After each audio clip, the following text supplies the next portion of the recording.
На пръв поглед много игри и приложения изглеждат безобидни, но често зад тях се крият рискове. Събиране на лични данни, скрити реклами и съдържание, което не е подходящо за деца. Много приложения изискват достъп до камера, микрофон или местоположение.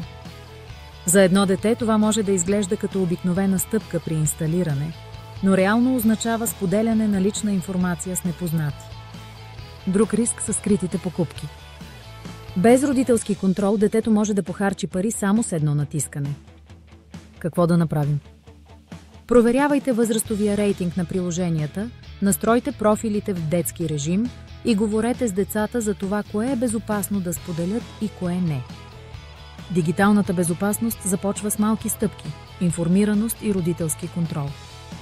Ако това видео ви беше полезно, споделете го с други родители и посетете сайта ни, за да откриете още съвети.